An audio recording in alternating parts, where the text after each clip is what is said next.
नमस्कार दोस्तों, कैसे हैं आप सब। और आज हमारा लेक्चर है वैदिक पीरियड। आज हम लोग वैदिक पीरियड को देखेंगे। इसके पहले जो जो क्लासेस हो चुकी हैं वो आप सब जरूर देख के चलें, एक बार शेयर जरूर कर लेना।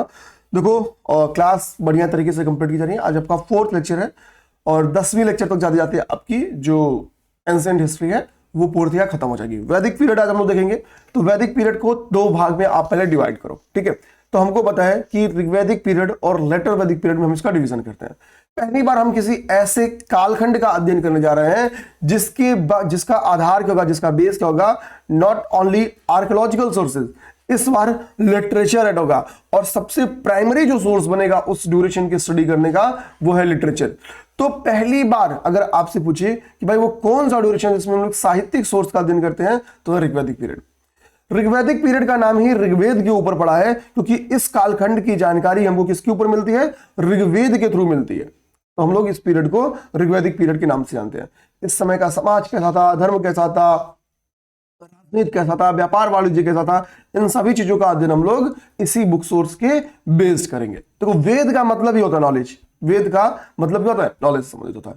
और इसी का जो दूसरा फेज है वो है लेटर वैदिक पीरियड, जिसमें अन्य 3 वेदों का जन्म होता है, या ये अन्य 3 वेद सामने आते हैं, जिसमें आपका ऋग्वेद यहां पे होगा, तो यजुर्वेद, सामवेद और अथर्ववेद, इन 3 वेदों का संबंध आपके है लेटर वैदिक पीरियड से। अब आपके पास एक अगला क्वेश्चन आ सकता है कि सर जो ये आपने 1500 बीसी से 1600 बीसी की जो स्टोरी आपने बात डिवाइड की है, ये क्यों ये डिवाइड किया गया है, ठीक है। तो समझना। अब देखो 1500 बीसी से 600 बीसी का जो ड्यूरेशन है, इसके 1000 बीसी तक की स्टोरी को या इतिहास को हम लोग शामिल करते हैं ऋग्वैदिक पीरियड में, और 1000 बीसी से 600 बीसी तक शामिल करते हैं लेटर वैदिक पीरियड में। तो इस डिवीजन का आधार क्या था, सबसे बड़ी बात, तो यहां से बहुत सारे क्वेश्चन छिपे हुए हैं, यही समझते हैं। तो देखो उत्तर प्रदेश में एक लोकेशन है एटा जिला, और एटा में एक लोकेशन है अतरंजी खेड़ा, जानना। तो आपको समझना होगा, अगर पुरातन स्थलों के बारे में क्वेश्चन आता है, ठीक है, तो आप समझना। तो एक लोकेशन क्या हो गया, अतरंजी खेड़ा,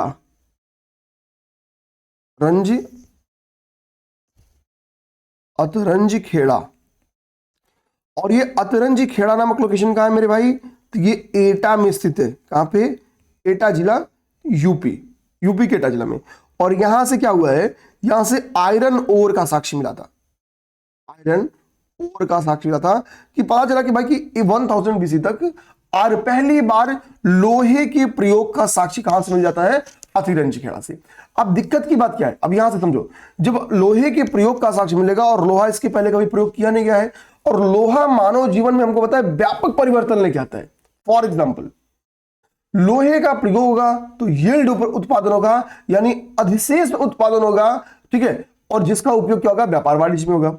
अब इसके आगे के संदर्भ को हम लोग लोहे के उपयोग के समझेंगे जब लोग 600 बीसी के ड्यूरेशन में लोग पढ़ेंगे महाजनपद काल। ठीक, अभी हम लोग समझने भर का काम करते हैं।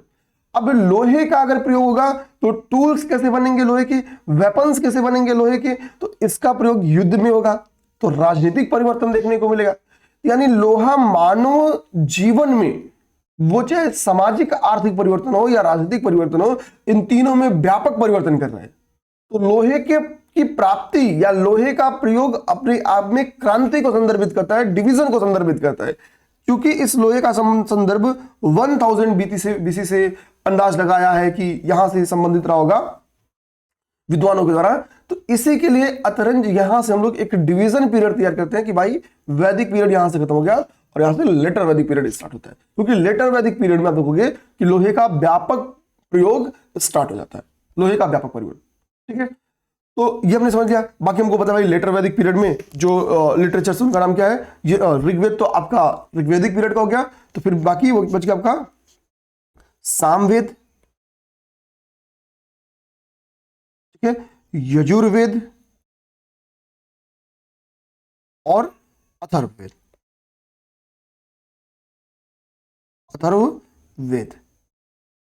ओके। तो ये आपके 3 लेटर वैदिक पीरियड के। हालांकि इनके बारे में जो लेटर वैदिक पीरियड की डिटेल स्टडी है ये हम लोग कल की क्लास में करेंगे, तो उसमें कोई दिक्कत की बात नहीं है। अब समझो हम लोग इतना समझ लिए। तो देखो जो आपकी वैदिक पीरियड है, इसको स्टेब्लिश करने में आर्यंस की भूमिका मानी जाती है। इसी के लिए इसको हम लोग जो है कि वैदिक सभ्यता को आर्यन सभ्यता के नाम से भी जानते हैं, ठीक है, तो ये सिंपल सा नॉलेज था, इसमें कोई बहुत बड़ी बात नहीं थी। अब जब यहाँ पे एक वर्ड आता है आर्यंस वर्ड, तो दिक्कत क्या है कि भाई आर्य थे कौन, इनका मूल निवास स्थान क्या था, इनका जो ओरिजिनल प्लेस है क्या था, इस पे एक विवाद का विषय है कि भैया क्योंकि लोगों का क्या मानना है, क्योंकि हमने देखा कि हड़प्पा सभ्यता के पतन में एक कारण क्या बोला गया था, आर्यों का आक्रमण। तो लोग क्या मानते हैं कि आर्य का ओरिजिनल मूल भारत नहीं रहा होगा, यहाँ पे जो आर्यंस है, जो श्रेष्ठ जन मूल जिनको कहते हैं, वो इनका मूल निवास स्थान नहीं था। हालांकि अब कई ऐसे प्रूफ पाए गए हैं जो बताता है कि आर्यंस का मूल निवास स्थान भारत है, यानी भारत से लोग कहीं आके नहीं बसे, या कि मूल निवासी थे ओरिजिनल। लेकिन भाई होता क्या है कि जब विवाद आता है तो थियरी देनी स्टार्ट होती है। तो देखेंगे कि आर्यंस के मूल निवास स्थान के ऊपर कई सारे थियरीज है, जिसमें सबसे फेमस जो थियरी है वो मध्य एशिया की, ये सर्वाधिक मान्य थियरी है। तो बैक्टीरिया या मध्य एशिया का आर्यों का मूल निवास स्थान कौन मानता है, तो ये मानते हैं मैक्स मूलर साहब। कौन मानते हैं, इसमें मैं एक ही पिन उठाऊंगा और रेड कलर की, इसमें जानना मैक्स मूलर साहब। तो मैक्स मूलर साहब का क्या कहना है कि भाई आर्यंस क्या थे कि मध्य एशिया के निवासी थे, और समय के साथ वो क्या हुआ, भारत में आए और यहाँ पे बस गए। ठीक है, तो मैक्स मूलर थे, ये सर्वाधिक मान्य सिद्धांत है। उसके बाद से तिब्बत से तो हमको पता है दयानंद सरस्वती जी। दयानंद सरस्वती जी के बारे में हमने बहुत सारी चीजें पढ़ी हैं, ठीक है, याद करो आप लोग, सामाजिक धार्मिक आंदोलन। तो दयानंद सरस्वती जी ने तिब्बत का, इनका ओरिजिनल स्थान होने का कहां अंदाजा लगाया है कि तिब्बत के थे। उत्तरी ध्रुव किसने बोला है, तो बाल गंगाधर तिलक। बाल गंगाधर तिलक, बाल गंगाधर तिलक जी के बारे में आप सोचो, हमने काफी फैक्ट, मतलब ठीक है, हम लोग क्या है कि after Gandhi, during Gandhian movement, तो भैया जिस चीज को, जिन दो पर्सनालिटीज को हम लोग पढ़ते हैं गांधी जी के स्टार्ट होने के पहले, गांधी जी का दौर स्टार्ट होने के पहले जिस पर्सनालिटी का बेहतरीन भूमिका हम लोग पढ़ते हैं, उस पर्सनालिटी का नाम है बाल गंगाधर तिलक। ठीक है, ब्रह्मर्षि देश, ब्रह्मर्षि देश कौन कहता है, तो गंगानाथ झा जी कहते हैं कि ये ब्रह्मर्षि देश के निवासी थे। गंगानाथ झा जी क्या कहते हैं कि आर्य क्या थे, तो आर्य ब्रह्मर्षि देश के निवासी थे। ये सब चीज मेरे भाई आपको याद करना पड़ेगा। हर्ट और पेनका ने कहा है ये जर्मनी के निवासी थे। कहां के, जर्मनी के। हर्ट और पेनका के अनुसार ये जर्मनी के निवासी थे। और किसने दक्षिणी रूस को इनका मूल निवास स्थान माना है, तो गार्डन चाइल्ड। अब इस पे पेपर में क्वेश्चन आया हुआ भी है, आ भी सकता है, तो एक बार इस फैक्ट्स को आप लोग तैयार कर लेना। तो हमने पढ़ा ये जो श्रेष्ठ जन थे, तो इतिहासकारों के अनुसार या विद्वानों के अनुसार, स्कॉलर्स के अनुसार कि भाई ये इन क्षेत्रों से संबंधित रह सकते हैं, तो ये हमने देख लिया। अब हम पहला पॉइंट उठाएंगे अपना, वो हमारा ऋग्वैदिक पीरियड, जिसमें हम लोग पढ़ेंगे ऋग्वेदा को। अच्छा, आप लोग एक स्टेटमेंट बात है ना, हम लोग अक्सर आप सुनते रहते हैं, अस्तो मा सदगमय। ठीक है, तो ये जो अस्तो मा सदगमय वाला जो स्टेटमेंट है, ठीक, ये कहां पे है, ये ऋग्वेद से ही लिया गया, ये ऋग्वेद में है। ठीक है, पेपर में क्वेश्चन आ सकता है कि ऋग्वेद में कुल कितने सूक्त है, जानना ऋग्वेद में कुल कितने सूक्तों की संख्या है। ऋग्वेद में ही आपको पता चलेगा कि ऋग्वेद में क्या है, सूर्य ग्रहण एवं चंद्र ग्रहण की चर्चा जो की गई है। तो जो प्रारंभिक सूर्य ग्रहण एवं चंद्र ग्रहण की चर्चा मिलती है वो ऋग्वेद से ही मिलती है। तो ऋग्वेद में सूक्तों की संख्या कितनी है, 1028 सूक्त आपके ऋग्वेद में। ये पेपर में इस टाइप के क्वेश्चन आते रहे। अब पिछली 22 का पेपर उठाओ, इस टाइप के क्वेश्चन आए हैं, 23 के पेपर में आए हैं, 24 के पेपर में आए, लेकिन 22, 21, 22, 23 में एक क्वेश्चन इस टाइप का आया है, कितने सूक्त हैं, कितने अध्याय हैं, ऐसे क्वेश्चंस बन के आए हुए हैं। ठीक है, तो हम ऐसे फैक्ट्स को एक बार देख लें, क्या पता है इस बार वेदों पे ही क्वेश्चन आ जाए। तो हम लोग ऐसा नहीं करेंगे कि नहीं देखेंगे। ठीक है, हमको सब तरफ से तैयार होना है। ठीक, तो हमने देखा कितने सूक्त हैं और मंडल की संख्या कुल कितने हैं, कुल 10 मंडल है। कितने मंडल है, 10 मंडल है। अच्छा, हम लोग को क्या लगेगा कि भाई पहला मंडल ओरिजिनल, जिसने नहीं स्टडी किया होगा वो क्या मानेगा कि भाई जो पहला मंडल है, जो फर्स्ट मंडल है, जिसको किसने लिखा है, अंगीरा ऋषि के द्वारा जो लिखा गया है, वो क्या होगा, प्रथम मंडल होगा। तो पहला मंडल किसके द्वारा लिखा गया है, तो अंगीरा ऋषि के द्वारा। यहीं से पता चल गया, अंगीरा ऋषि। इनमें बहुत सारे लोगों की भूमिका है, अनेक ऋषियों की, लेकिन मुख्य जो इसमें भूमिका है वो अंगीरा ऋषि की भूमिका है। प्लस अन्य कर देते हैं, प्लस। ठीक, तो सबको क्या लगता है भाई पहला मंडल सबसे पुराना होगा, लेकिन सबको लगे तो चलता है, लेकिन जो तैयारी करने वाले लोग हैं, जो पीसेस की तैयारी करने वाले लोग हैं, उनको ये कतई नहीं लगना चाहिए कि फर्स्ट मंडल ही क्या होगा, सबसे पुराना मंडल होगा। द्वितीय से लेके सप्तम मंडल, दूसरा से लेके सप्तम, 7वां जो मंडल है, यह सबसे पुराना मंडल है। तो मैंने देखो लिखा है सेकेंड टू सेवेंथ। एक तो पहले देखो सेकेंड टू सेवेंथ को मैंने क्या किया है, हाईलाइट कर दिया है। तो हाईलाइट करने के पीछे का रीजन क्या है, ये बिल्कुल अलग है, इनकी दुनिया ही अलग है। तो ये क्या है, सेकेंड टू सेवेंथ ये सबसे पुराना मंडल है। पहला फैक्ट क्या गया मेरे भाई, कि यह सबसे पुराना मंडल है, पुराना मंडल है। अब तक एंशिएंट हिस्ट्री शेयर नहीं किया हूं, नोट्स इसको आज शेयर कर दूंगा। सबसे पुराना मंडल है। दूसरा इंपॉर्टेंट बात कि गोत्र मंडल कॉम डिवीजन के नाम से किस मंडल को जानते हैं, तो दूसरे से सातवें मंडल को हम लोग गोत्र मंडल के नाम से भी जानते हैं, क्योंकि इन मंडलों की रचना किसी गोत्र विशेष से संबंधित एक ही ऋषि के परिवार के द्वारा की गई है। क्योंकि किसी विशेष गोत्र से संबंधित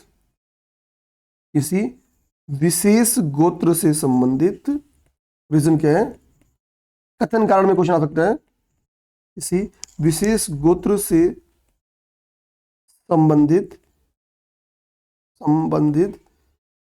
एक ही ऋषि परिवार द्वारा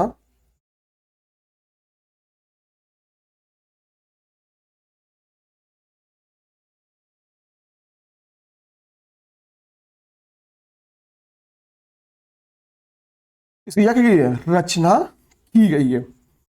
इसको गोत्र मंडल क्यों कहते हैं, कि जिसने रचना की है उसकी उस सभी की गोत्र क्या है, सेम है। तो माना जाता है कि सेम गोत्र परिवार था, इसी कारण इसको गोत्र मंडल के नाम से भी जानते हैं। हम लोग आगे बात आएंगे। हमने देख लिया चंद्रग्रहण एवं सूर्यग्रहण की चर्चा इसमें मिलती है, अस्तोमा सदगमय, हमने मंडल देख लिया, हमने सुक्त देख लिया, इतनी चीजों को हमने यहां से समझ लिया। अब हमने क्या किया, दूसरे से सातवां मंडल आपका सबसे पुराना है, और दूसरे से सातवें मंडल को हम लोग गोत्र मंडल के नाम से जानते हैं। गोत्र मंडल के नाम से क्यों जानते हैं ये हमने देख लिया, और प्रथम मंडल की स्थापना किसने की वो हमने देखा। तो पहले बना दूसरा से सातवां, फिर बारी आती है पहले की। हम देखेंगे कि 10 मंडलों की रचयिता किस ऋषि के द्वारा इन 10 मंडलों की रचना की गई है। तो ऋग्वेद की रचयिता में, चूंकि इतने लंबे ड्यूरेशन के समय काल का ये स्टडी करता है, तो किसी एक ऋषि का कंट्रीब्यूशन नहीं है। ध्यान देना कि ऋग्वेद की रचना में पहला जो मंडल है उसकी रचयिताकार अंगिरा ऋषि माने जाते हैं। दूसरे जो रचयिता हैं उसके आपके गृत्समत माने जाते हैं। ध्यान देना, गृत्समत, ठीक है, गृत्समत ऋषि इसके रचयिता माने जाते हैं। और देखो जो गृत्समत ऋषि हैं, यहां पे ध्यान देना, जो तो आपका द्वितीय मंडल है, इसको हम लोग वंश मंडल के नाम से भी जानते हैं। द्वितीय मंडल को हम लोग वंश मंडल के नाम से भी जानते हैं, वंश मंडल के नाम से जानते हैं, ठीक है। वंश मंडल के नाम से क्यों जानते हैं, इसके पीछे का रीजन यह है कि इसमें देवताओं की वंशावलियों के ऊपर चर्चा है। ध्यान देना, देवताओं की वंशावलियों के ऊपर जाता है, इसके लिए इसको हम लोग वंश मंडल के नाम से भी जानते हैं। और जो आपका मंडल है जिसको विश्वामित्र जी के द्वारा लिखा गया है, यानी रचयिता कौन है, तो विश्वामित्र जी हैं। यहां पे ध्यान देना, आपको थर्ड मंडल में ही क्या है, गायत्री मंत्र का जो आपको चर्चा मिलता है मेरे भाई। ध्यान देना, गायत्री मंत्र का चर्चा आपको थर्ड मंडल में मिलता है। तो अगली बात समझ में आ गई, गायत्री मंत्र की चर्चा।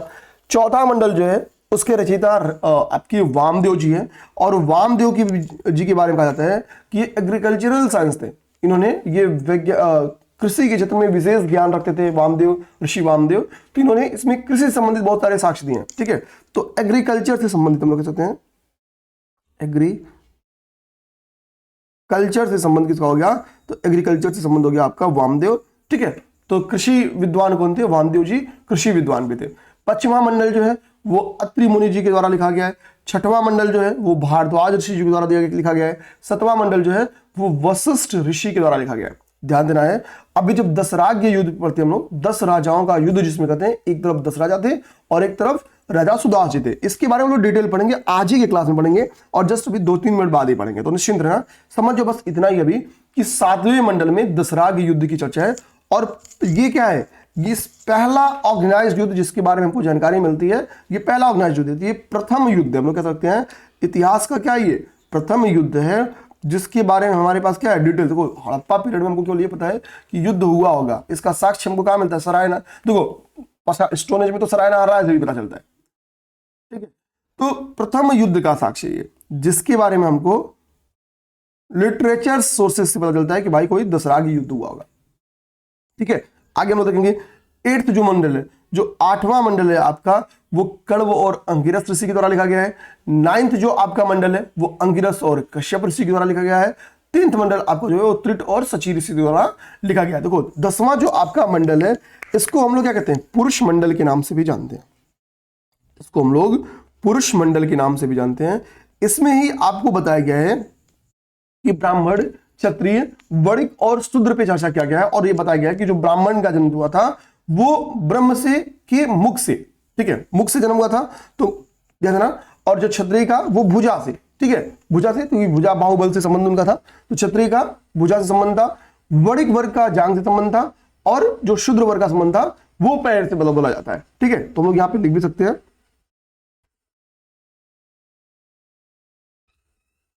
ठीक, अब देखेंगे कि ये काफी विवादित विषय है और इसके ऊपर सनातन संस्कृति के जो अभी तत्काल में हमारे संत हैं वो एक बेहतरीन एक्सप्लेनेशन भी करते हैं कि उत्पन्न से संबंधित मतलब ये रेफरेंस क्या था, ठीक है, इसका सारांश क्या था, तो इसके सारांश के ऊपर वो बेहतरीन चर्चा कर रहे हैं। ठीक है, तो हम लोग उस चर्चा में ना जाए, तो आप वहां से समझ लेना। बाकी हम लोग जो हमारे लिए काम की चीजें वो यहां पर देखते हैं।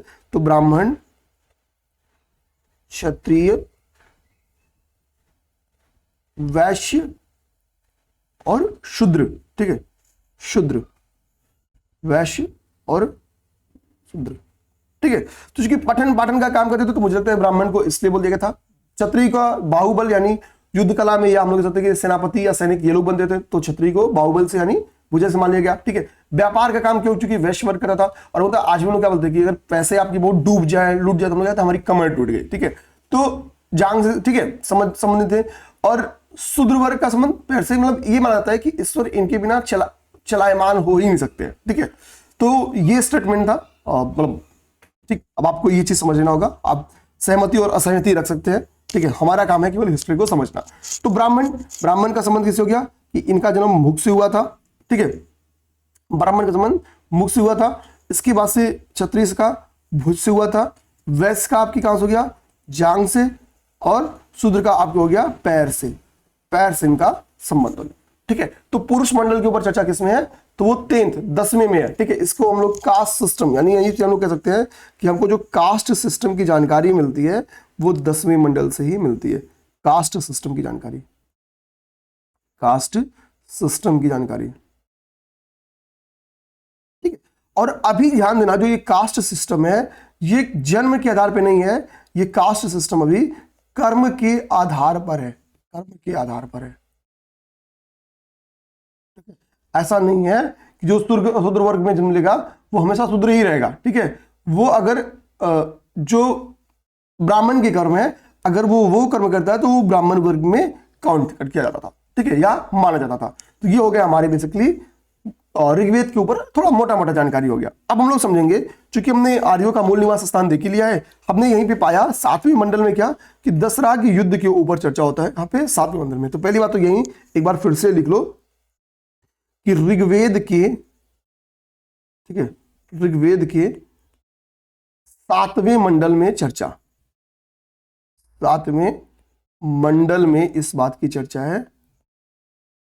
ठीक है, और ऋग्वेद का 7वां मंडल लिखा कौन होगा, तो वशिष्ठ जी, इसने वशिष्ठ जी ने लिखा है। ठीक है, ये चीज हमने पहले देख भी लिया। अब समझो दशराग युद्ध को। देखो पहले क्या था कि जो राजा सुदास की पिछली वंशावलियां थी वहां विश्वामित्र जी क्या थे, मुख्य पुरोहित हुआ करते थे। कौन थे, विश्वामित्र जी ही मुख्य पुरोहित थे। लेकिन राजा सुदास जी क्या करते हैं, विश्वामित्र जी को मुख्य पुरोहित के पद से हटाते हैं और वशिष्ठ जी को अपना मुख्य पुरोहित नियुक्त करते हैं। और इसी बात से क्या है, विश्वामित्र जी नाराज हो जाते हैं और वो 5 आर्य और 5 अनार्य कबीलों को जुटाते हैं और अपने निर्देशन में क्या करते हैं, राजा सुदास को चुनौती देते हैं। ध्यान देना कि रीजन यहां पे क्या था कि पुरोहित के पद से विश्वामित्र जी को हटाया जाना और उनकी जगह पे वशिष्ठ जी की नियुक्ति। तो विश्वामित्र जी क्या होंगे, नाराज हो जाएंगे, और नाराज होकर क्या करेंगे, जो अन्य अपोजिट कबीले थे, जो कि जिसमें 5 आर्य कबीले थे जिसको हम लोग पंचजन के नाम से जानते हैं, पुरु, अनु, तुर्वसु, द्रुहु और यदु, ये 5 आर्य कबीले थे जिसको हम लोग पंचजन के नाम से भी जानते हैं। किस नाम से जानते हैं, पंचजन के नाम से जानते हैं। और ये 5 अनार्य कबीले थे, ध्यान देना, 5 अनार्य कबीले थे जिनको इन्होंने जुटाया। तो भाई 10 बंदे कहां से हैं, 10 लोग तो यहां पे, 10 लोग यहां पे हैं। और राजा सुदास का नेतृत्व किसके नेतृत्व में, तो वशिष्ठ और राजा सुदास एक तरफ रहते हैं। यहाँ पे सिंगल है, यहाँ पे एक लोग है और यहाँ पे 10 लोग है। तो एक बार यूपी पिछले बड़ा यूनिक क्वेश्चन बना के दिया है कि दसराग युद्ध में कुल कितने लोगों ने युद्ध किया था, कुल कितने राजाओं ने युद्ध किया था, या कुल कितने कबीरों ने युद्ध किया था। तो 5 आ रहे, 5 अनारे, 10 तो यहीं पे है और एक हो गया उधर राजा सुदास। और उस समय ऑप्शन उसने यही सोच के मारा है, ठीक है, कितना, कुल 11, टोटल 11 कबीलों ने पार्टिसिपेट किया था। तो यहाँ पे इस टाइप से क्वेश्चन आएगा तो ध्यान देना 11 टिक माना, क्योंकि इसके पहले एक बार क्वेश्चन आ चुका है और इस टाइप से आंसर को टिक किया जा चुका है। तो हम लोग भी चूंकि जो सही वो सही मान के चलेंगे, ठीक है। तो 10 का मतलब 10 से समझ जाएगा, लेकिन टोटल पार्टिसिपेशन पूछे तो 11 को टिक मारोगे, ठीक है। अब बात आती है कि सर कारण आपने बता दिया, इनके किच में बीच में हुआ बता दिया आपने, परिणाम क्या हुआ, ये 10 क्या भारी पड़ गए होंगे, तो ऐसा नहीं है। इसमें राजा सुदास की जो होती है वो विजयी होते हैं, जो विक्ट्री होती है किसकी होती है, राजा सुदास की होती है विक्ट्री। तो दसराग युद्ध की क्या था, क्यों हुआ और इसका परिणाम क्या हुआ, जिसकी जानकारी हमको 7वीं मंडल में मिलती है, वो हो गया आपका ये पूरी की पूरी स्टोरी। दसराग युद्ध हमने यहां से समझ लिया। अब देखो ज्योग्राफिकल हम लोग एक्सपेंशन को समझते हैं, ज्योग्राफिकल विस्तार को समझते हैं, तो यहाँ पे बहुत सारी चीजें हम लोग समझ में हमको आती जाएंगी। दूसरी बात, यूपीआरओ और यूपीपीसीएस दोनों की टेस्ट सीरीज रनिंग है, डेली आंसर राइटिंग बैच चल रहा है, ठीक। तो आप सब जरूर जुड़े इससे और अपनी तैयारी को, ठीक है, और बूस्ट करें, क्योंकि ब्रेक मत करो, ठीक है, तैयारी कभी भी ब्रेक मत करो। और इन चीजों से क्या होता है, आपका फ्लो बना रहता है। तो ज्योग्राफिकल एक्सपेंशन देखेंगे, जो इनका भौगोलिक विस्तार देखेंगे, तो ऋग्वैदिक पीरियड का जो नॉर्मली हमको साक्ष्य मिलता है, अभी मैं आपको गूगल करके भी दिखाता हूं, वो आपको सप्त सिंधु प्रदेश से देखने को मिलता है। तो पहले मैं आपको सप्त सिंधु प्रदेश दिखाता हूं, ठीक है, रुकिए आप लोग। आप गूगल करोगे तो इस तरीके से आपको सप्त सिंधु प्रदेश दिख जाएगा, ठीक है। तो मान लो मैं वैदिक पीरियड पे गया, ये यहाँ पे विकिपीडिया से ये फोटो है, ठीक है। ये जो आपका एरिया है, ठीक है, ध्यान देना, ये जो आपका एरिया है वो आपका सप्त सिंधु प्रदेश का एरिया है, इनिशियल मतलब, ठीक है। अब इस सप्त सिंधु प्रदेश में 7 रिवर्स का बेसिकली संगम है। वो 7 रिवर्स कौन से हैं, तो एक तो सिंधु, दूसरी सरस्वती, तीसरी ब्यास, झेलम, चिनाब, रावी और सतलज। इन 7 नदियों का ये जो बेल्ट था, इसी को हम लोग सप्त सिंधु प्रदेश के नाम से जानते हैं। बाद में यही एक्सपेंशन क्या होता गया कि ईस्ट की तरफ होता गया, ठीक है। बाद में यही एक्सपेंशन आपका ईस्ट की तरफ, इधर बाद में ये एक्सपेंशन इधर ईस्ट की तरफ होता जाएगा, ठीक है। तो सप्त सिंधु प्रदेश क्या था, सप्त सिंधु प्रदेश को हमने देख लिया, समझ लिया। सप्त सिंधु प्रदेश में कौन कौन सी रिवर्स है, तो भैया सिंध है, ब्यास है, झेलम है, चेनाब है, सरस्वती है, रावी है, सतलज है। देखना रावी सॉरी सरस्वती क्या है, आजकल अदृश्य नदी है, यानी विलुप्त हो चुकी नदी है, ठीक है। सरस्वती नदी क्या है, तभी देखो, ठीक है, सरस्वती नदी क्या है, विलुप्त हो चुकी नदी है। अब एक क्वेश्चन बन के आता है कि सर जो वर्तमान नाम है रिवर्स का, जो आपने बताया सिंध, ब्यास, झेलम, चिनाब, सतलज, तो क्या यही नाम ऋग्वैदिक ड्यूरेशन भी थे, वैदिक ड्यूरेशन भी थे, या क्या इनका प्राचीन नाम इन नदियों का यही है। तो सप्त सिंधु प्रदेश की पहले मैं नदियां लिखवा देता हूं, फिर इनके प्राचीन नाम पे, इन्हीं 7 नदियों के प्राचीन नाम पे हम लोग चर्चा कर लेते हैं। मतलब सरस्वती को छोड़ी दो, अब तो अदृश्य है, बाकी के ना प्राचीन नाम पे भी चर्चा कर लेते हैं, ओके। तो अब हम लोग क्या देखेंगे, ये देखिए ज्योग्राफिकल एक्सपेंशन। तो हमने फोटोज देख लिया, इसी तरीके से जहां चीजें ना समझ आए एक बार जाना है, गूगल का सहारा लेना है, ठीक है। अब देखो सप्त सिंधु प्रदेश में हमने रिवर्स आपको कौन कौन सी बताए, तो भैया हमने रिवर्स आपको बताए, एक तो सरस्वती है, ठीक है। अच्छा ये पे आपको पहले कुछ चीज बता दूं, देखो टोटल ऋग्वेद में 25 रिवर्स पे, 25 नदियों पे चर्चा है। ऋग्वेद में जो आपका नदी मंडल है, ध्यान देना, जो आपका नदी मंडल है उसमें केवल और केवल, ध्यान देना, नदी मंडल में केवल ओनली 21 नदियों की चर्चा है, ओनली 21 नदियों का। टोटल कितनी नदियों का चर्चा है, 25 नदियों का चर्चा मिलता है। लेकिन जो ऋग्वेद में जो नदी मंडल है, नदी मंडल में केवल और केवल 21 नदियों पे चर्चा मिलती है। कहा जाता है कि इसमें जो मैक्स यूज है वो सिंधु का है, लेकिन जो सबसे पवित्र नदी मानी जाती थी वो सरस्वती नदी मानी जाती थी, ठीक है। सरस्वती नदी क्या है, सबसे पवित्र नदी मानी जाती थी, लेकिन जो मैक्स यूज है वो किसका है, वो सिंधु रिवर का है, ठीक है। तो इसमें सरस्वती नदी क्या थी, इसको सबसे पवित्र नदी माना जाता था, यानी नदीतमा कहा जाता था। ये सबसे पवित्र नदी थी, नदीतमा, नदियों में ये सबसे उत्तम नदी थी। और सिंधु नदी क्या है, सबसे ज्यादा सिंधु नदी का इसमें प्रयोग किया गया है, ठीक है। मैक्स टाइम जो प्रयोग किया गया है वो सिंधु नदी का प्रयोग किया गया है, जिससे पता चलता है कि सिंधु नदी भी इस समय की महत्वपूर्ण नदी थी। ठीक है, तो सप्त सिंधु प्रदेश की तो पहली संस्कृति तो गायब हो चुकी है, उसको भी छोड़ो। हम लोग देखते हैं सिंधु, हमने बोला आपको, तो सिंधु देखिए, दूसरी नदी मैंने आपको क्या बोला, सिंधु। पहले तो सिंधु की जो ट्रिब्यूटरीज हैं उन्हीं को लिख लीजिए, सिंधु, ब्यास, झेलम, चिनाब, 4 हो गया, एक बचा सरस्वती हो गई, 3 और बची ना, 1 2 3 4, हाँ, और रावी हो गया, ठीक है, और रावी हो गया, सतलज हो गया, सतलज हो गया, ठीक है, सिंधु, ब्यास, झेलम, चेनाब, 4 2 6, एक तो सरस्वती हो गई आपकी 7।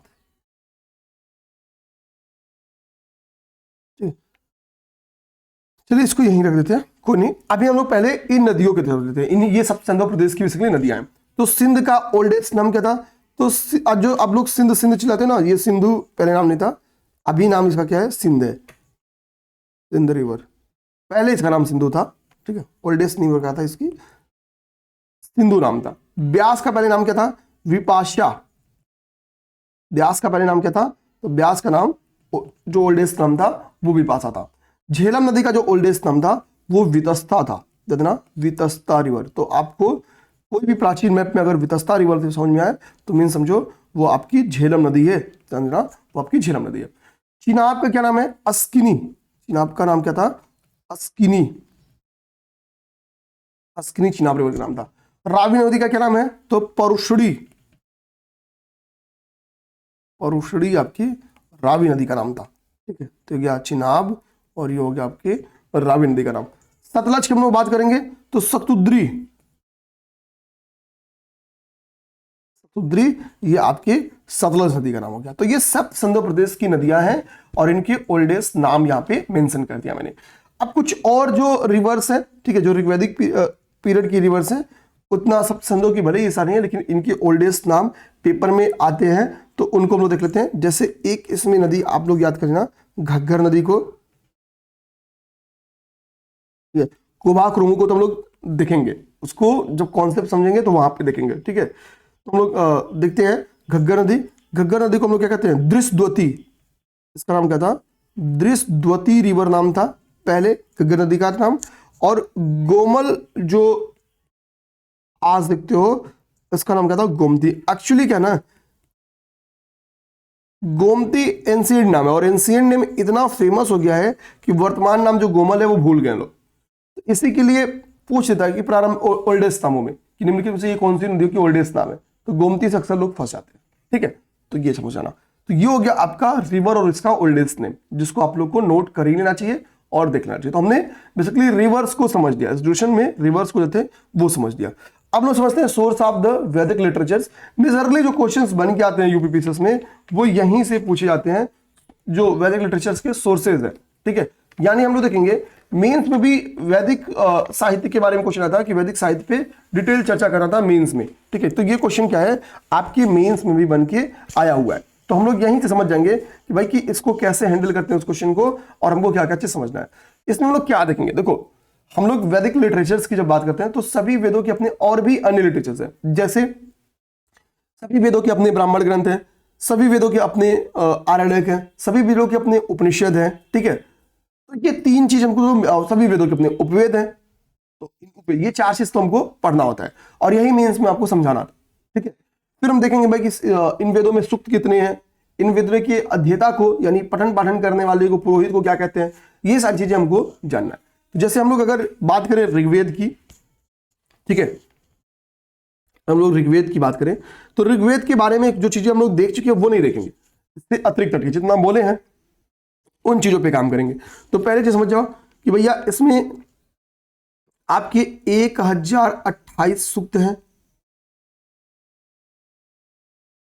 कितने सूक्त हैं, तो 1028 इसमें सूक्त है। ऊपर भी इसको हम लोगों ने देखा था, खैर छोड़िए। अब हम लोग उपवेद की बात करेंगे तो इसका जो उपवेद है वो आयुर्वेद, ध्यान देना, आयुर्वेद ऋग्वेद का क्या है, आयुर्वेद ऋग्वेद का उपवेद है। तो ऋग्वेद की उपवेद का नाम हम लोग देख लिए। अब हमारा नेक्स्ट टॉपिक क्या है, हम समझेंगे ऋग्वेद का ध्यान देना अध्येता, इसके अध्येता का नाम, दूसरा बात को ऋग्वेद के अध्येता का नाम देखेंगे। अध्येता क्या है, मतलब पुरोहित का नाम क्या था, होत्री है ना, होत्री, ये इसके अध्येता का नाम हो गया। तो हम लोग ये देख लिए, ये 3 मेजर फैक्ट हो गया। अब हम लोग समझते हैं कि भाई देखो ऋग्वेद के ब्राह्मण ग्रंथ कौन था। ऋग्वेद के हम लोग ब्राह्मण ग्रंथ को समझेंगे, ठीक है। ऋग्वेद के हम लोग उपनिषद को समझेंगे, ऋग्वेद के उपनिषद को समझेंगे। उप मतलब होता है नजदीक, ठीक है, यानी बेसिकली क्या है, नजदीक बैठ के जो किया गया संवाद है, बेसिकली गुरु और शिष्य के बीच में जो संवाद है, नजदीक बैठ के कौन शिक्षा प्राप्त करता है, तो गुरु और शिष्य। तो ये इसमें गुरु और शिष्य के बीच में बेसिकली शिक्षा है। और सबसे लॉजिकली जो बात की गई है वो उपनिषद में किया गया है, ध्यान देना है, सबसे जो लॉजिकल बात किया गया है वो उपनिषद में किया गया है। यही रीजन है कि उपनिषद के बहुत सारे कॉन्सेप्ट को आप देखना आगे चल के बौद्धिज्म भी स्वीकार करती है। तो उपनिषद हो गया, ठीक है, उपनिषद हो गया। आगे हम लोग क्या देखेंगे कि इनके आरण्यकों की भी चर्चा करेंगे, इनके जो आरण्यक है। तो देखो ऋग्वेद का याद करना बड़ा आसान है, ट्रिक समझ जाओ। ट्रिक क्या है ऋग्वेद का, अगर इन तीनों चीज को समझना है तो ऋग्वेद में ही बड़ा आसान है। एक ट्रिक है एक, ये ट्रिक एक है, बस इतना याद करना। सबसे प्रारंभिक पहला ऋग्वेद क्या है, तो एक है, मतलब पहला है, ठीक है, ऋग्वेद। अब ये एक ट्रिक क्या है आप समझाते हैं आपको। देखो जो ब्राह्मण ग्रंथ है, ऋग्वेद के ब्राह्मण ग्रंथ का नाम है ऐतरेय, ऐतरेय और कौशितकी।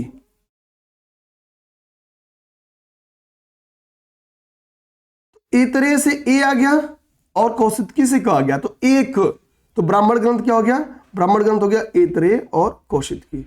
उपनिषद की हम लोग बात करें तो उपनिषद भी सेम सेम मेरे भाई, उपनिषद भी सेम सेम ऐतरेय और कौशितकी है। और इसका आरण्यक भी क्या है, इसका आरण्यक भी ऐतरेय और कौशितकी है। तो हमने क्या समझा मेरे भाई, हमने समझा, समझो मेरी बात, हमने क्या समझा भाई, ऐतरेय कौशितकी यहां भी है, ऐतरेय और कौशितकी यहां भी है, ऐतरेय और कौशितकी यहां भी है। तो ट्रिक क्या हो गया, ट्रिक हो गया एक। आगे बात समझिए, ट्रिक हो गया एक। इसमें सबसे ध्यान देना मेरी बात, यहां पे हम लोग को जो इंपॉर्टेंट समझना है, तो एक वाले काम हमने समझ गया बहुत सारी चीजों को। अब हम लोग इसके आगे समझते हैं, ठीक है, इसके हम लोग आगे समझते हैं। इतना हल्ला हो रहा है, ठीक है। अब देखिए टोटल जो आपकी उपनिषद है उनकी संख्या कितनी है, कमेंट बॉक्स में बताना है, ये आप लोग कमेंट बॉक्स में बताएं। तो हम लोग ऋग्वेद के संदर्भ में इतनी बात समझ गए और बहुत सारी बातें हमने ऊपर देखी है। तो ऋग्वेद के बाद से हमारा दूसरा जो वेद है जिसको हमको देखना होगा, उस वेद का नाम है यजुर्वेद। समझना मेरी बात, यजुर्वेद, यजुर्वेद। अब बात आती है कि सर यजुर्वेद जो है इसका विषय क्या है, यजुर्वेद का विषय क्या है आप बताइए। तो अब अगर इसके यजुर्वेद के विषय की बात करेंगे तो बेसिकली इसमें आपको कर्म कांड दिखेंगे। कर्म कांड क्या है, कर्म कांडों से संबंधित जो नियम्स हैं, जो रूल्स हैं, बेसिकली यज्ञ संबंधी जो अनुष्ठानों का प्रावधान है या रूल्स रेगुलेशंस हैं, वो आपके कहां पे हैं, यजुर्वेद में। तो कर्मकांड इसका मेन विषय क्या है, कर्मकांड संबंधी नियम आपके यजुर्वेद में मेंशन है, ठीक है, ये सब चीज समझ गए। और यजुर्वेद में टोटल अध्याय कितने हैं, तो पेपर में क्वेश्चन है, ध्यान देना, 40 अध्याय हैं मेरे भाई। कितने, 40 अध्याय आपके यजुर्वेद में मौजूद है। अब लोग यजुर्वेद के सेम कॉन्सेप्ट पे काम करेंगे, क्या कि भाई हम देखेंगे कि यजुर्वेद में का उपवेद कौन सा है, ठीक है, और इसका अध्येता क्या है, इसके अध्येता को क्या कहते हैं। तो ध्यान देना यजुर्वेद के अगर आप उपवेद को बात करोगे तो धनुर्वेद, ध्यान देना धनुर्वेद जो है वो यजुर्वेद का उपवेद है, ठीक है। यहां पे मैं लिख देता हूं ब्रैकेट में, उपवेद, उपवेद है, ठीक है। और उसके पुरोहित को यजुर्वेद के पुरोहित को हम लोग क्या कहते हैं, अध्वर्यु, क्या कहते हैं, अध्वर्यु कहते हैं, अध्वर्यु कहते हैं। ये क्या है, ये पुरोहित है या अध्येता है, अध्येता है, अध्येता है, ओके। तो उपवेद देख लिया, पुरोहित देख लिया, ये चीजें हमने देख ली, ठीक। अब हम लोग आगे बारी समझते हैं। अब हम लोग आगे क्या समझेंगे कि हम लोग सेम चीजें फिर देखना स्टार्ट करेंगे कि यजुर्वेद के ब्राह्मण ग्रंथ को समझेंगे कि भाई यजुर्वेद का ब्राह्मण ग्रंथ, क्या है, ठीक है। यजुर्वेद के हम लोग उपनिषद को समझेंगे, यजुर्वेद के उपनिषद कौन कौन से हैं, क्या कुछ जानकारियाँ कुछ भी मिलती हैं। फिर हम लोग इसकी आहार्यक समझेंगे, ठीक है, और इसकी संबंधित जो आहार्यक संबंधित जानकारियाँ हैं उसको देखेंगे। तो ये 3 चीज़ हमारे लिए फिर सेम फॉर्मेट में देखना है। आ जाओ मेरे भाई, पहले हम लोग देखते हैं यजुर्वेद का ब्राह्मण ग्रंथ, फिर हम लोग देखेंगे यजुर्वेद के उपनिषद। हमने आपसे पूछा था कुल कितने उपनिषद है, तो टोटल उपनिषदों की संख्या 108 है। अब आपसे मैं पूछ रहा हूं कि सबसे प्राचीन उपनिषद कौन सा है, सबसे प्राचीन उपनिषद कमेंट कर मेरे भाई, सबसे प्राचीन उपनिषद का नाम, ठीक है। अब हम लोग देखते हैं यजुर्वेद के ब्राह्मण। तो यजुर्वेद के ब्राह्मण में 2, एक आता है सबसे जो इसका फेमस ब्राह्मण है उसका नाम है सतपथ, देना, ठीक है, सतपथ ब्राह्मण, ये सबसे इसका मेजर ब्राह्मण है, ठीक है। तो सतपथ ब्राह्मण का संबंध किससे है, तो वो आपके यजुर्वेद से है। और एक आपका इसमें आता है ब्राह्मण में तैत्तरीय, देना, तैत्तरीय ब्राह्मण, ये 2 ब्राह्मण का संबंध आपके यजुर्वेद से है मेरे भाई, तैत्तरीय और सतपथ। अब देखो जो तैत्तरीय ब्राह्मण है मेरे भाई, आप लोग जो सती अहिल्या का उल्लेख देखते हो, सती अहिल्या का उल्लेख प्रथम बार आपके तैत्तरीय उपनिषद में ही हुआ है, सती अहिल्या का उल्लेख। ये सारे पेपर में क्वेश्चन बन के आते हैं, याद रखना। आर और में तो मतलब सेम आपको देखो जितना करा दे रहा हूं, आप किसी भी बुक सोर्स से, सिंगल बुक सोर्स से सारी जानकारी एक पास नहीं पाओगे, लिख के ले लो, ठीक है। तो हम मेजर जो कॉन्सेप्ट फैक्ट से सब देखते चलेंगे, ठीक है। अब हम लोग बात करेंगे सतपथ ब्राह्मण के संदर्भ में, सतपथ ब्राह्मण के संदर्भ में कि भाई सतपथ ब्राह्मण क्या है, इसको समझेंगे, ठीक है। तो सबसे पहले देखो जो हमको थोड़ा सा यहाँ पे ऐसे ले जाके कुछ स्पेसेस बनाने होंगे ताकि हम लोग बहुत बढ़िया तरीके से समझ सकें। तो सतपथ ब्राह्मण के संदर्भ में पहला चीज क्या आपको देखना होगा कि पुरुष मेध यज्ञ से संबंधित जानकारी हमको यही मिलती है, पुरुष मेध यज्ञ से संबंधित जानकारी, यज्ञ से संबंधित जानकारी, से संबंधित जानकारी हमको कहां मिलती है, वो सतपथ ब्राह्मण मिलती है। दूसरा क्या है, विदेह माधव की कथा हमको यही मिलती है, पेपर में क्वेश्चन आया हुआ है, विदेह माधव की कथा कहां मिलती है, इसमें वो अग्नि अपने मुंह में धारण कर लेते हैं की कथा। तो विदेह माधव की कथा की जानकारी हमको कहां मिलती है, तो हमको सतपथ ब्राह्मण से मिलती है। दूसरा इंपॉर्टेंट, कई सारी जानकारियां हमको आपके सतपथ ब्राह्मण से मिलती है। याद करो जो मेंस में क्वेश्चन आया था, ठीक है, याज्ञवल्क्य मुनि, ध्यान रखना ये अच्छा सतपथ ब्राह्मण की पता पूछे कि किसके, इसके रचयिता कौन है, तो इसके रचयिता का नाम क्या है, इनके रचयिता का नाम है याज्ञवल्क्य मुनि, यही पे लिख देता हूं, याज्ञवल्क्य मुनि। ये कौन है, ये रचयिता है, ये ध्यान देना मेरे भाई, ये क्या है, याज्ञवल्क्य मुनि सतपथ ब्राह्मण के रचयिता माने जाते हैं। थोड़ा सा छोटा में लिखा हूं, इसको जूम कर देता हूं, आप लोग देख लो, ठीक है। नोट्स तो प्रोवाइड मैं करूंगा ही, ठीक है, कोई दिक्कत नहीं। ये हो गया आपका याज्ञवल्क्य मुनि। अब सतपथ ब्राह्मण से संबंधित और क्या हमारे पास जानकारी है, तो सबसे ओल्डेस्ट ब्राह्मण अगर आपसे पूछे, सबसे ओल्डेस्ट ब्राह्मण आपको क्या लगेगा कि सबसे ओल्डेस्ट ब्राह्मण के तो ऋग्वेद का ब्राह्मण रहा होगा, ठीक है। यानी आप सोचोगे किसके ऊपर, आप सुनोगे एक के ऊपर, ऐत्री और कौसतकी के ऊपर। लेकिन सबसे ओल्डेस्ट जो ब्राह्मण है, ओल्डेस्ट ब्राह्मण को जो है वो आप क्या है, याज्ञवल्क्य स्मृति सतपथ ब्राह्मण है, सॉरी सतपथ ब्राह्मण है, ओके।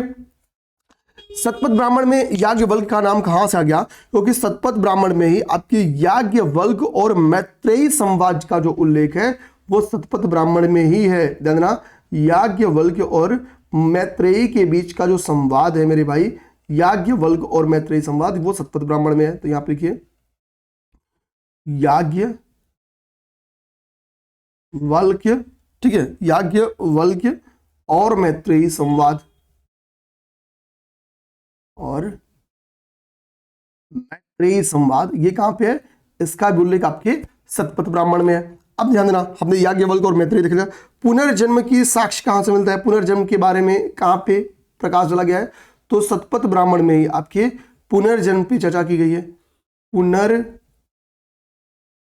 पुनर्जन्म पर जो चर्चा किया गया है वो सतपथ ब्राह्मण में किया गया है। इतनी सारी जानकारी हमको सतपथ ब्राह्मण के थ्रू मिलती है। तैत्तरीय में क्या पता चलता है, सती अहिल्या के उल्लेख की जानकारी हमको सती से मिलती है। अब हम लोग देखते हैं, ठीक है, अब हम लोग देखेंगे बेसिकली अगर हम लोग उपनिषदों के ऊपर चर्चा करें तो यहाँ पे जो मेजर उपनिषद है यजुर्वेद का, उसमें आपका नाम आता है बृहदारण्यक का, बृहदारण्यक उपनिषद का नाम आता है। ठीक है, बृहदारण्यक के बाद से इसमें आपके फिर तैत्तरीय उपनिषद का नाम आता है, तैत्तरीय उपनिषद का नाम आता है। ठीक है, फिर इसके बाद से कठोपनिषद का नाम आता है, इसके बाद से आपकी बारी आती है कठोपनिषद की बारी आती है। ये सारे उपनिषद का संबंध मेरे भाई आपके किससे है? इन सारे उपनिषद का संबंध आपके यजुर्वेद से है। अब ध्यान देना, कठोपनिषद में क्या है, पीटी में क्वेश्चन बन के आया हुआ है, अगर आप लोग ध्यान दोगे इसमें यम नचिकेता संवाद मिलता है, यम नचिकेता संवाद आपको यही मिलता है, यम नचिकेता संवाद मिलेगा आपको कठोपनिषद में। ठीक है, ये चीज समझ जाओ। आपको तैत्तरीय उपनिषद में आपको क्या चीज मिलती है? तो आपका जो अतिथि देवो भव की बात बोली गई है, अतिथि, ध्यान देना, अतिथि कब जाओगे मूवी आई थी ना, तो अतिथि को मत भगाओ, अतिथि देवो भव, देवो भव आप लोग बार बार बोलते हो, तो अतिथि देवो भव का जो टर्म्स है, जो कॉन्सेप्ट है, वो तैत्तरीय उपनिषद से संबंधित है, ना कि तैत्तरीय ब्राह्मण से। मेरे भाई इस चीज को नहीं फंसना है, इस चीज को नहीं फंसना है। ठीक है, गार्गी जो उपनिषद है, ध्यान देना, उसमें सॉरी बृहदारण्यक उपनिषद है, उसमें गार्गी याज्ञवल्क्य संवाद है। उसमें क्या है? इसमें गार्गी याज्ञवल्क्य संवाद है, याज्ञवल्क्य संवाद है, संवाद है। याज्ञवल्क्य मैत्रेयी संवाद किसमें है? तो सतपथ ब्राह्मण में, सतपथ ब्राह्मण में याज्ञवल्क्य मैत्रेयी संवाद कहां पे है? तो सतपथ ब्राह्मण में। गार्गी याज्ञवल्क्य संवाद कहां पे है? तो बृहदारण्यक उपनिषद में। इसको एकदम कंफ्यूज नहीं होना मेरे भाई, एकदम कंफ्यूज नहीं होना। देखो, ठीक है, याज्ञवल्क्य मैत्रेयी यहां पे हो गया, और यहां पे हो गया गार्गी याज्ञवल्क्य संवाद। ठीक है, ये विदुषी महिला थी गार्गी। ठीक है, अपाला हो घोषा हो, ये बेसिकली इस ऋग्वैदिक पीरियड की या वैदिक पीरियड की पढ़ी लिखी विदुषी महिलाएं कहा जाता है इनको। ठीक है, अरण्यक की हम लोग बात करेंगे। अरण्य का मतलब क्या होता है? जंगल से होता है, जानना, अरण्य का मतलब ही जंगल से होता है। तो इसके जो अरण्यक है बेसिकली वो आपका क्या है? तो तैत्तरीय, बृहदारण्यक, ठीक है, सतपथ, इसके अरण्यक का नाम है। इसके अरण्यक का नाम क्या है? तैत्तरीय,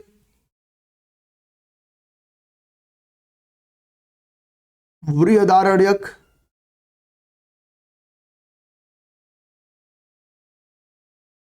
तैत्तरीय, बृहदारण्यक और सतपथ, ये इसकी क्या है? उपनिषद है, सॉरी आरण्यक है। ये क्या है? ये बेसिकली आरण्यक है। ठीक है, तो यजुर्वेद को हमने देख लिया। यजुर्वेद में आज से पूछे कि भाई कितने सूक्त है, तो इसमें सूक्तों की संख्या 1990 है। 1990 सूक्त आपके यजुर्वेद में है। कुछ कुछ जगहों पे इस चीज की जानकारी है, ठीक है, सारी बुक्स में नहीं है, तो ये लिख दिया मैंने। अब यजुर्वेद हमारा यहाँ से संपन्न हो गया। अब हमारी बात है, अगली है वो है सामवेद। ठीक है, देखना नेक्स्ट हमारा टॉपिक क्या है, वो हमारा है सामवेद। साम का मतलब ही क्या होता है? मेरी बात समझना। साम का मतलब ही क्या है? गान से संबंधित है। मीन्स क्या है कि सामवेद का जो संबंध होगा वो गायन से होगा। किससे संबंध होगा? तो सामवेद की जो मुख्य विषय होगा वो विषय क्या होगा? वो विषय हो गया नृत्य या गायन। का विषय क्या होगा? तो आपको हो गया गायन, ठीक है, या हम लोग कह सकते हैं बेसिकली नर्तन। ये क्या होगा? इसका मुख्य विषय होगा। तो जो हम लोग सारे गामा प द निशा, ये हम लोग जो 7 कॉन्सेप्ट पढ़ते हैं, जो ओल्डेस्ट गायन फॉर्म है, तो ओल्डेस्ट जो गायन के रूल्स है, ठीक है, ये हम बोलते हैं गायन का रूल ही होगा। तो जो सारे गामा पा है ना, उसकी चर्चा आपको सामवेद में ही सर्वप्रथम मिलती है। ठीक है, ध्यान देना। तो सारे गामा, केवल इतना लिख देता हूं, आगे आप लोग समझना, डैश डैश डैश। तो इसकी चर्चा आपको कहां मिलेगी? तो सारे गामा पा की चर्चा आपको मिलती है सामवेद में। ठीक है, आगे बात समझिए, सामवेद में चर्चा मिलती है इसकी। तो हम लोग देख लिए सामवेद के बारे में।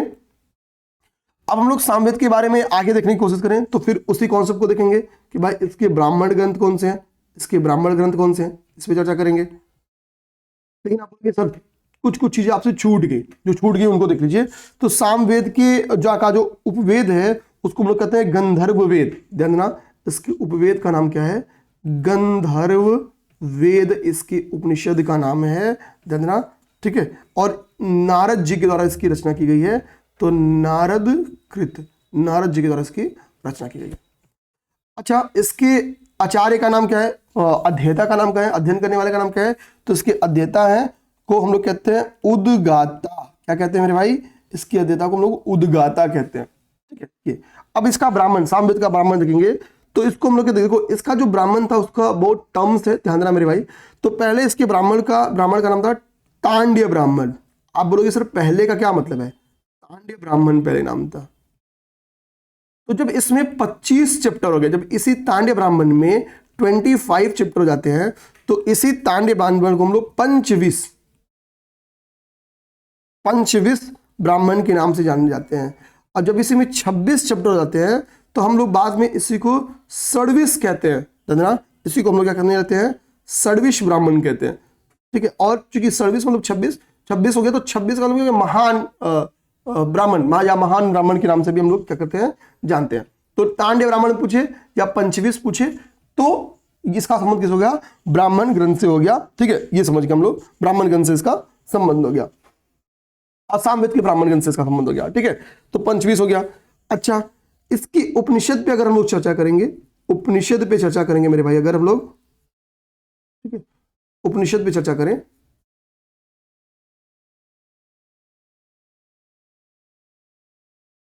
तो सामवेद के उपनिषद को देखेंगे। तो सामवेद का उपनिषद क्या हो गया? तो छांदोग्य उपनिषद और केन उपनिषद, केन उपनिषद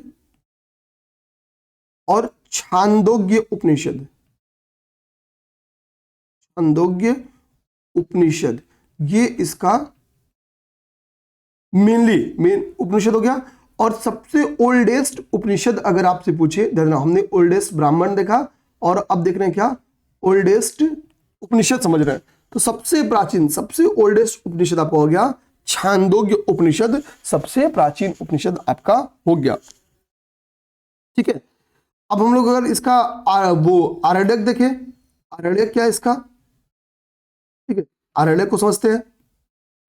तो अगर हम लोग इसके आरण्यक को देखेंगे, सामवेद के आरण्यक को समझेंगे, तो जैमिनी और छांदोग्य इसका आरण्यक हो गया। ध्यान देना, जैमिनी और जैमिनीय, जैमिनीय में जैमिनीय, ठीक है। छांदोग्य इसका भी यहाँ पे उपनिषद हो गया छांदोग्य, ये इसका आरण्यक हो गया। अच्छा, सामवेद के बारे में यहाँ पे ध्यान देना, इसमें 1810 सूक्त हैं। कितने हैं? 1810 सूक्त हैं। किसी बुक में माना जाता है कि इसमें 1459 ही मूल मंत्र हैं। कुछ बुक कहती हैं इसमें 1459 ही क्या है? मूल मंत्र हैं, मूल मंत्र हैं। ये कहीं कहीं चर्चा मिलती है इस बात की, नहीं तो 1810 सूक्त की चर्चा मिलती है, ठीक है। हमने अब ये देख लिया।